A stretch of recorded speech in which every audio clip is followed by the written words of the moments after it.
Punk Revolution now. Today we're going to be talking about Lingua Ignota. Lingua Ignota back in 2017 released a absolutely fucking brilliant album, All Bitches Die. That is just an outstanding album. The way you have Lingua Ignota's vocals, which are just so fucking good, full of so much passion, full of so much emotion, full of so much like experimentation and aggression, but like her voice, even though she's doing all this, you know, very aggressive vocals, like her vocals are like objectively like amazing. Like she could probably sing fucking opera if she wanted to. One of the best freaking voices I've heard in the past 5-6 years, combining with these experimental death industrial compositions that are just fucking chills inducing, the way the structures of these songs grow and climax, combining with their powerful vocals and these incredibly sharp lyrics about surviving abuse. I mean, this is dark and heavy and kind of scary music, honestly, but it's just so beautifully composed that, you know, I mean, you just gotta respect it and love it. She followed up All Bitches Die with her album Caligula, which again is just continuing to demonstrate she's got plenty of talent in terms of her vocals, in terms of her compositional abilities. Great stuff. I will admit, I do think I prefer All Bitches Die. I just prefer the intensity of All Bitches Die, but Caligula, when it was released, it got plenty of acclaim, plenty of love, and there's probably a lot of people who will tell you they prefer Caligula. So the point is, she's got two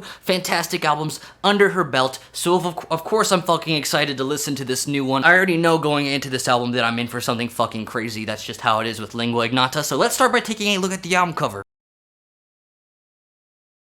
I really like this album cover because there's some like continuity between this album cover and then the album covers of All Bitches Die and Caligula. Both Caligula and All Bitches Die are a photo, very intense photo of just her face and looking into the fucking camera. We've got that kind of going on here, but there's sort of this twist where there's like these beads kind of covering up her face and it's like real red and almost looks bloody, almost like she's being suffocated to death by these beads or whatever that it is. It's pretty scary. It looks like it's out of a fucking horror film or something, which, you know, at this point we kind of expect from Lingua Ignota. It definitely gets me into that Lingua Ignota, you're about to listen to some fucking dark and twisted music kind of mindset. So, you know, I'm into it. Let's talk about the music. If All Bitches Die is like way up here in terms of like the intensity and abrasiveness and the amount of like industrial influence coming through here, I would say her album Caligula, it kind of takes the death industrial intensity down a little bit and brings in a little bit more influence of neoclassical dark wave. We got some,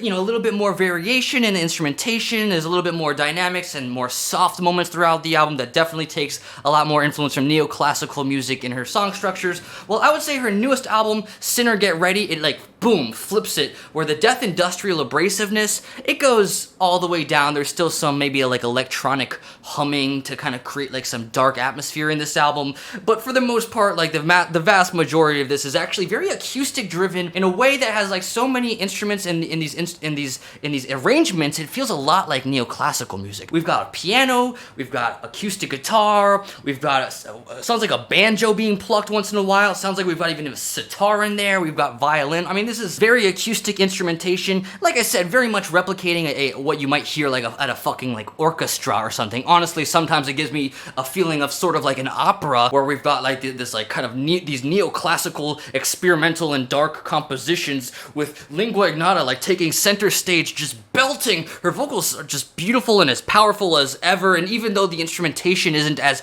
bluntly in your face abrasive, you can just hear in her freaking vocals like there's plenty of passion, and it sounds like she's at like a fucking like experimental theatrical performance, like she's giving like the most intense monologue of her fucking life. It sounds like she's about to fucking break down and cry. It actually does remind me a fair amount of sort of what Liturgy was trying to go with their newest album. It does also remind me quite a bit of Anna von Hauswolf, but I would say the number one artist that I want to compare this album to, for sure, without a doubt, is Nico, specifically her albums The Marble Index and Desert Shore, because what's going on in this Lingua Ignota album is like a very unique blend. Like if there's a Venn diagram, the overlap is so small between neoclassical music and folk and drone. Like those three things are very specifically blended together. I would say not genres you hear blended together very often, but Nico, I mean, she was doing that back in the late 60s, early 70s, and I mean, it's very cool stuff, and I'm hearing a ton of influence here, not only with the fact that it falls into this very obscure genre, but also even just like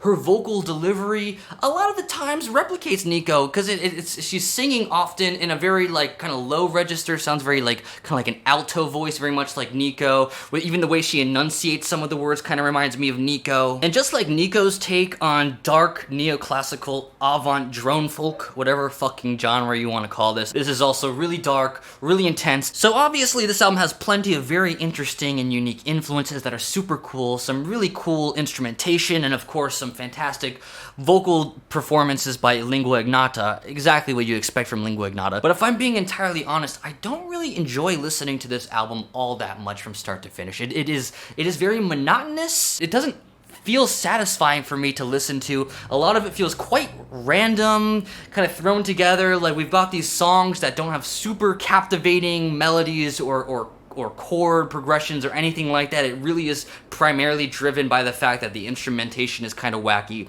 and the vocals are kind of wacky too, but that's not enough for me to really, like I said, be immersed into this album. I'm sort of getting the impression from this album that it seems like on many like technical levels it's very cool. Technically your voice is great, check. Technically the instrumentation is really cool, check. Technically the production is great, check. I mean, lots of technically like good things about this album. I just feel like the end result, if I'm being honest, is not really an album that like I find that enjoyable to listen to. I think the best song on this album, Man Is Like a Spring Flower, what makes that song so good is like it actually does find some sort of like melody to kind of use as like, to repeat and kind of use to build and kind of like actually have like a song structure where there's some tension, where you're gonna feel invested in it. This album could have used a lot more. I mean, there's plenty of tension, but the tension isn't, kind of like, it's not like pulling me in and like surprising me. A lot of it feels very random, like it's just these kind of blah drones, and then you kind of put some like cool stuff in the mix. That doesn't necessarily make a good song though, if I'm being entirely honest. So I'm gonna give this album a 6.7 out of 10. I still want to give it, a decently high score because there is a lot of cool, interesting technical things going on. Lingua Ignota is very talented, but I also don't really want to give it anything higher than a 7 because the bottom line is I don't really like enjoy listening to it that much, and I think that's like pretty important, and I just much prefer All Bitches Die, and I think I also prefer Caligula. Let me know if you agree with me in the comments. Do you think this is a masterpiece and I'm not picking it up? Do you think it's kind of overrated and people are gonna forget about it a month from now? 1 second. Hello? Yep, the Lingua Ignota review is almost done. 6.7. You give it a 10? Well, okay, well, all right. Okay. Sounds good.